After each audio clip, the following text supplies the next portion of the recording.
participant at the protest on Saturday last gives an account of the problems she has been having with the gendarmes. The Modern Medical Center hosts construction update session for new hospital project. And Minister of VSA makes a passionate plea to residents to protect themselves and others. Those are the headlines for Tuesday, August the 11th, 2020.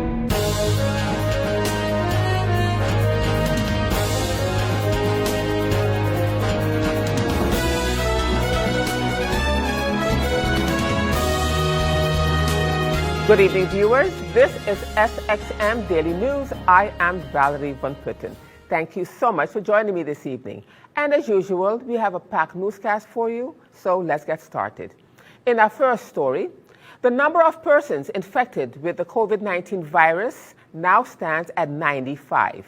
Collective Prevention Services is currently monitoring 89 people in home isolation. 5 patients are currently hospitalized, and 1 patient is isolated and is also being monitored. Unfortunately, the total number of persons who died due to COVID-19 remains at 17.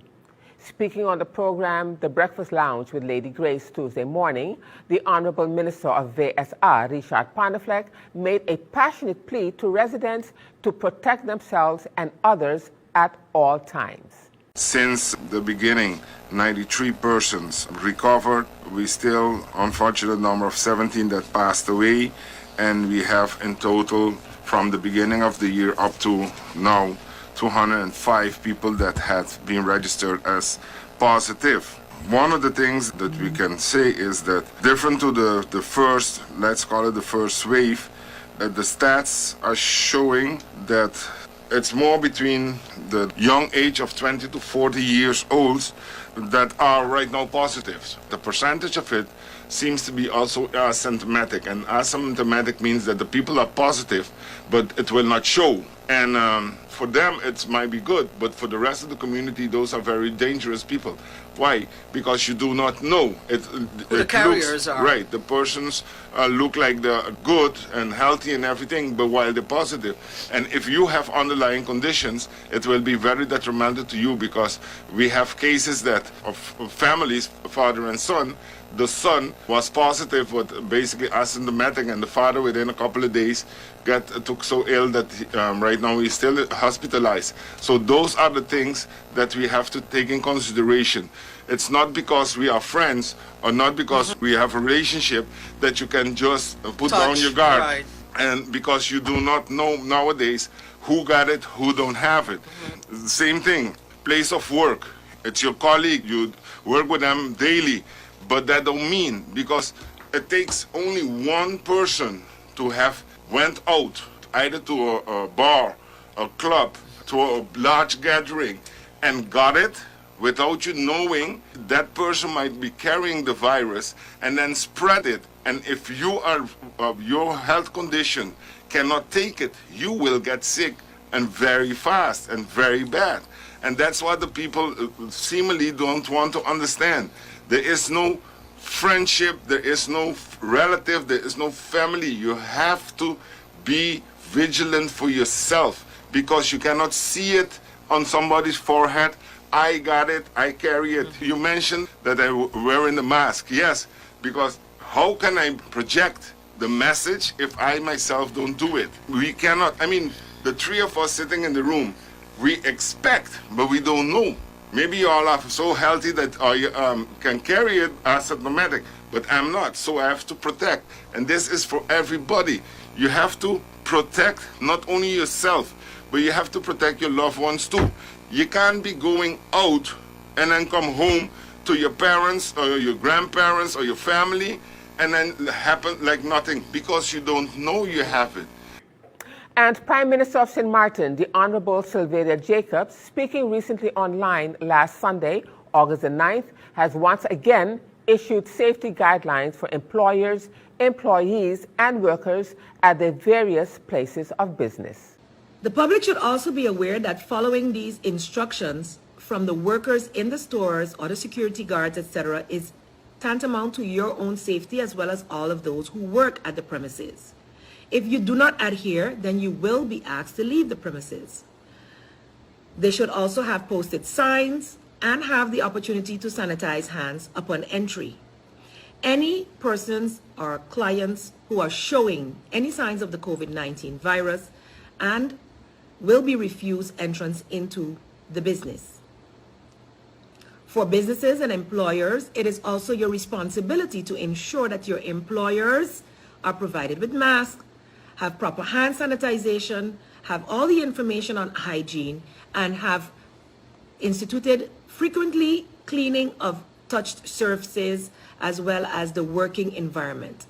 I do believe many persons in the workplace have also become a bit complacent, and we have to ensure that whether at home, at work, or all about in the community, that we are ensuring to uphold all of the safety procedures. Workers need to be able to work safely, therefore social distancing and masks are mandatory at the workplace.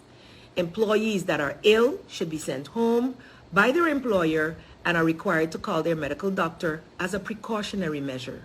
Sanitizing hands before anyone enters the premises is now mandatory. Under the authority of the Ministry of TIAT, the entertainment businesses are required to remain closed between midnight and 6 a.m. The government of St. Martin will continue to monitor the COVID-19 development and, if necessary, make further adjustments. These are truly difficult times for the island of St. Martin and for the entire world, as a matter of fact. We have opened our borders as it has become necessary to continue our economic activity, and therefore we must continue to ensure that our risk is limited and kept as small as possible. And still to come, President of WIFO says he does not agree with the cuts that are being imposed. We'll have the details of that story and more when SXM Daily News returns.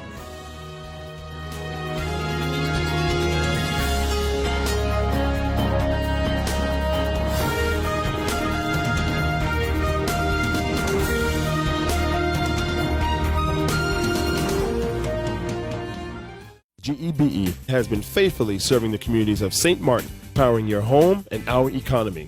Come rain or shine, our qualified team of professionals are working hard 24 hours a day to provide you and your family with safe, reliable electricity and water. We use the latest technologies and test our products daily to maintain the highest international standards. Our friendly staff is always there to assist you, whether in person, over the phone, or online. We are committed to constantly improving our products and services, making them more efficient, effective, and environmentally friendly to serve you better today and our next generation of clients tomorrow. GEBE, powering a brighter future. Our friend Megawati is here with tips to save you energy. 1. Turn your airco temperature up. 2. Use a ceiling fan instead. 3. Buy energy-saving products. Save some green with NVGEBE. Welcome back, viewers. This is SXM Daily News, and I'm Valerie Van Putten. In other news for you at this time, President of WIFO, Theophilus Thompson, speaking recently in our newsroom at the Anti-Poverty Platform Consumers Coalition press briefing of last Thursday, August the 6th, the president says he does not agree with the cuts that are being imposed and the recent request by the Department of Labor for employees to go in and report as to their salaries being cut. He says there seems to be some confusion, and he expounds further. We do not agree with the cuts that have been imposed, and a couple of weeks ago the Ministry of Labor invited employees to come in and make reports as to the situation where their salaries were cut by companies. A number of them went in, but there seems to be there was some confusion where the persons in the who dealt with those employees claimed that they wasn't aware that such an invitation was issued. We find it to be very confusing, because if you are in a ministry and that is your job to handle these grievances and you wasn't aware, the other thing that we are very concerned about, when you go in, you have to make an appointment, And in most cases, the appointment is a week after to see who you have to see in the Department of Labor. I find those procedures to be real bad, in a sense that if there's an emergency situation where an employee needs to get their salary fixed right away, and it takes so long for that to be addressed, and to invite the employer to a meeting, and as far as I know, most employers have not been summoned to meetings when the employees go to present their grievances. As a union, we have had to bypass even that situation and go directly to employers. And employers are saying that they are complying to the government requests and the government stipulation, and the government is lagging behind with their promises and commitments towards the employees, the employers, especially with this subsidy to salaries. There are some employees who have just received, since the lockdown, only March and April salary, and now we're in August. Just yesterday, I had to approach a business in Phillipsburg on Front Street, and the employer is telling me that he is waiting even to get his own salary because he received notification from the SLV for all the employees to sign off on this document. And until the employees sign off on this document, then no funds can be given to the company. Meanwhile, member of the Anti-Poverty Platform and the St. Martin's Consumers Coalition, Dr. Anders Raymond Gisseroon, is questioning the number of workers with lesser pay and with jobs. He is also querying the unemployment on the island. He says almost every day the Minister of VSA is giving an update of the rising number of COVID cases. He says as Consumers Coalition, he is applauding the Ministry of VSA, CPS, and DCOM for giving them this service concerning the development of the COVID-19 on the island. He is, however, raising several other questions, and he expounds further. The number of workers with lesser pay and with jobs, what about that number? Almost every day, the Ministry of Social Development, Labor, Public Health, and the Honorable Minister Richard Panafleck is giving an update on the rising numbers of active COVID-19 cases. In a last update, he announced a decree to give the local police much more tools to curb the curve. Collective Preventive Services is doing active contact tracing and testing. No wonder the numbers are going up. As Consumers Coalition, we applaud the Ministry of VSA, the Collective Preventive Services, and DCOM for giving us this service concerning the development of the coronavirus pandemic in the physical bodies of our community. But today, as Consumers Coalition, we raise the following question. Why don't we get updates from the Ministry of VSA and the Minister of VSA on the numbers of persons affected by the COVID-19 pandemic in their wallet or on the bank account, and consequently in their mental well-being? During the last labor market survey of 2018, more than 11,000 persons of 15 years and older in our society were not employed. So what are the numbers of unemployed workers today? Did this number go up since the COVID-19 pandemic? How many of these workers are getting income support for unemployed via the St. Martin Development Fund out of the St. Martin stimulus package? What is the development of these numbers? How many sole proprietors, vendor license holders, bus and independent taxi drivers are getting income support via the St. Martin Development Fund? And in other news at this time, St. Martin's Medical Center, SMMC, recently hosted update sessions for staff and neighbors in the immediate surroundings regarding the construction of St. Martin General Hospital, SMGH. During the sessions, SMGH's project manager, Erica van der Horst, outlined the construction activities and schedule, as well as the measures contractors are taking to reduce the effects of hindrances such as a sprinkler system to minimize dust, a wheel washing facility to prevent mud and dirt from trucks and cars ending up on the main roads, and soundproofing of inpatient rooms. She also assured attendees that all possible measures were being taken to reduce the inconvenience of the construction of the General Hospital to patients, staff, neighbors, and the environment, and gave expected completion dates for construction milestones.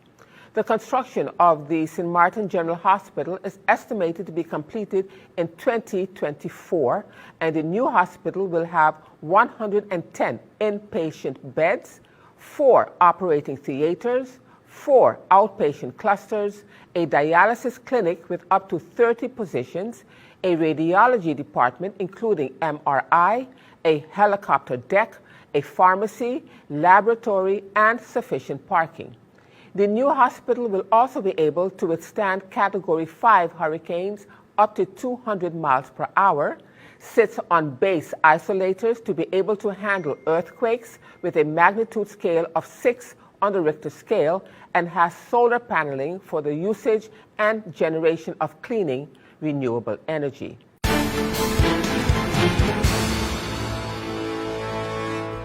Now turning to our weather forecast for August 11th, 2020, shower and thunderstorm activity has increased and a better defined center of circulation is forming in association with a broad area of low pressure located in the mid-tropical Atlantic. Environmental conditions are expected to become more conducive for additional development, and advisories could be initiated on a tropical depression as early as later today if these development trends continue. However, conditions are forecast to become less favorable for development by the end of the week. The disturbance is forecast to move west-northwestward near 15 miles per hour. The outlook through Thursday midday, partly cloudy to cloudy and breezy with isolated showers. Now, let's turn to your 3-day forecast.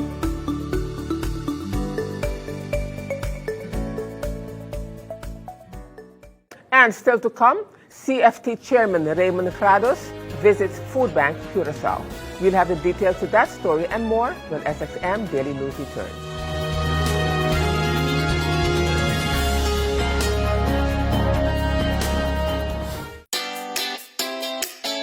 Make use of WIB mobile banking with easy access and direct usage of face recognition,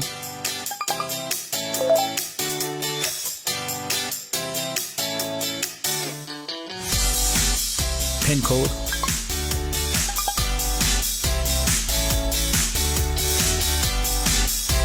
or fingerprint.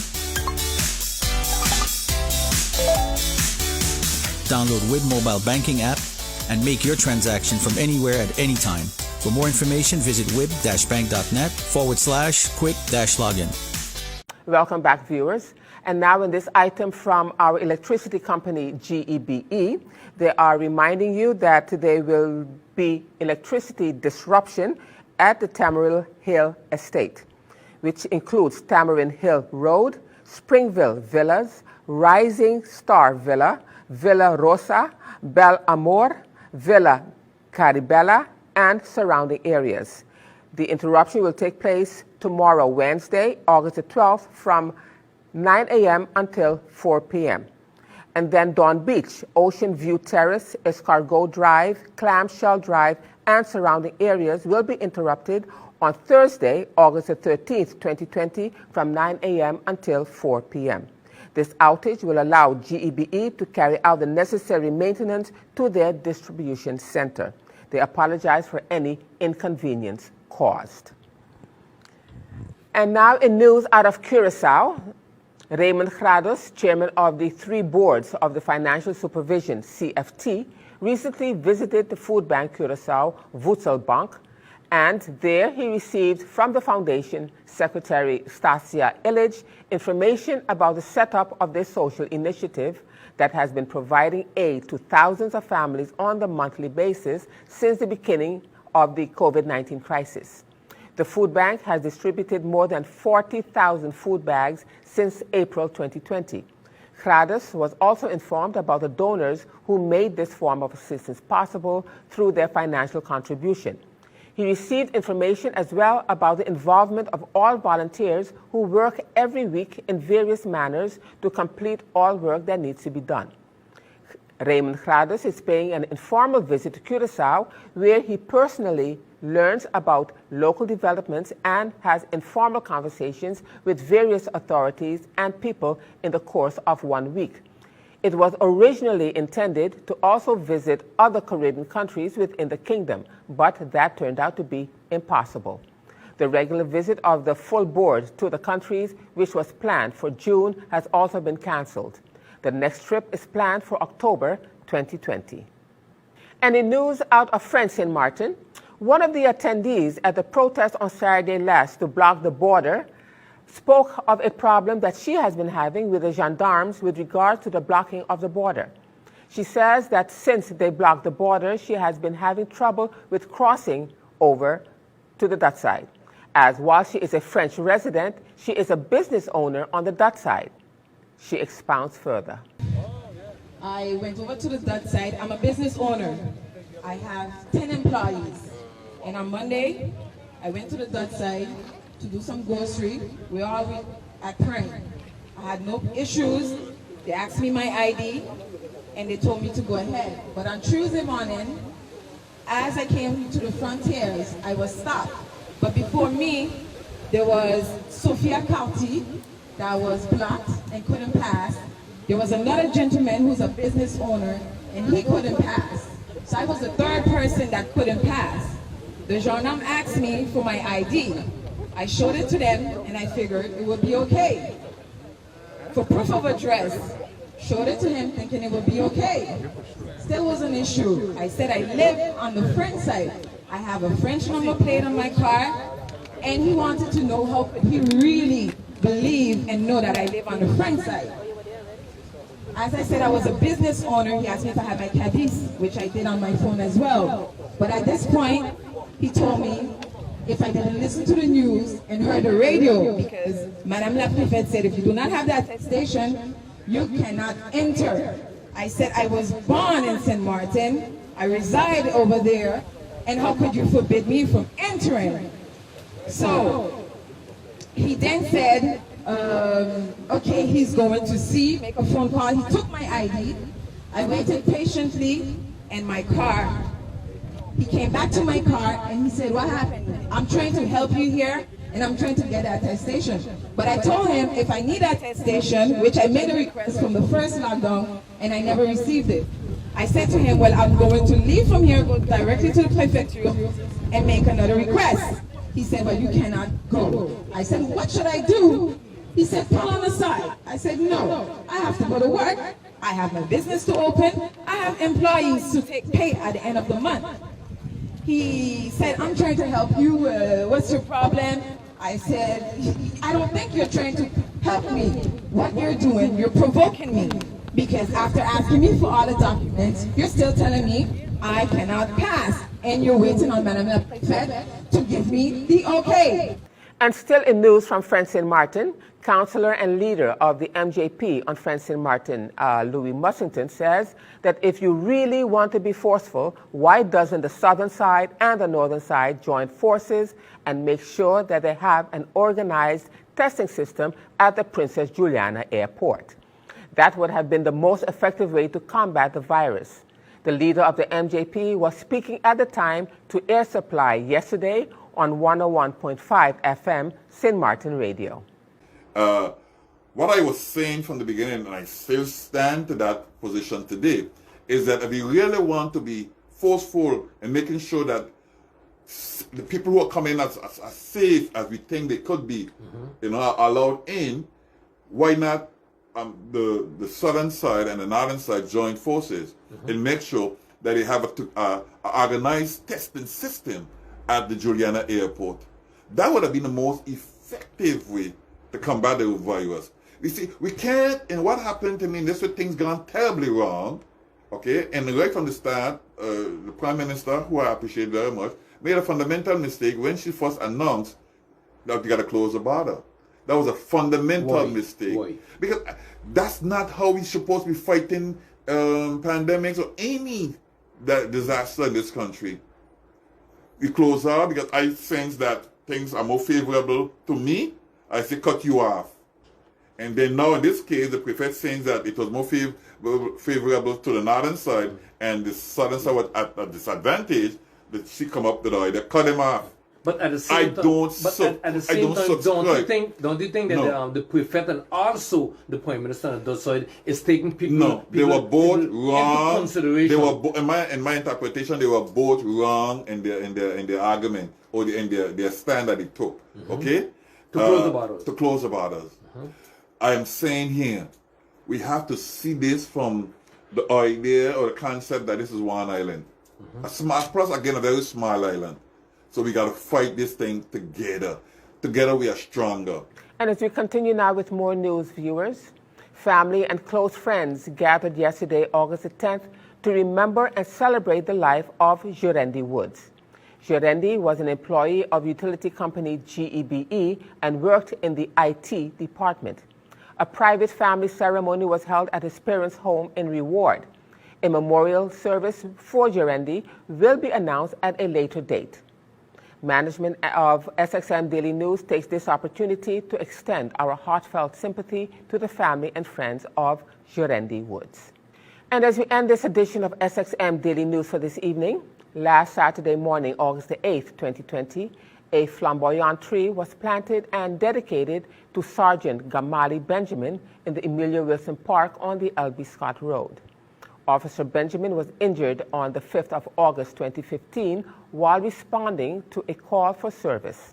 He succumbed to his injuries 3 days later on August the 8th. He was the first officer to die in the line of duty on St. Martin. Members of the police force, Officer Benjamin's son, Keenan Benjamin, and Officer Benjamin's wife, Nicole Benjamin, was in attendance at the ceremony on Saturday morning. The St. Martin Police Force, KPSM, would like to thank the management of GEBE and the Emilia Wilson Park for the opportunity to honor the life, strength, and bravery of Officer Benjamin. The flamboyant tree is planted in his memory. And with that, viewers, we've come to the end of this edition of SXM Daily News. I am Valerie Van Putten, thanking you so much for joining me this evening. And just a reminder that this and other programs are available online. Simply log on to stmartinmediacenter.com for viewing. And on behalf of the SXM Daily News team, we thank you for watching and plan on meeting you right back here again tomorrow.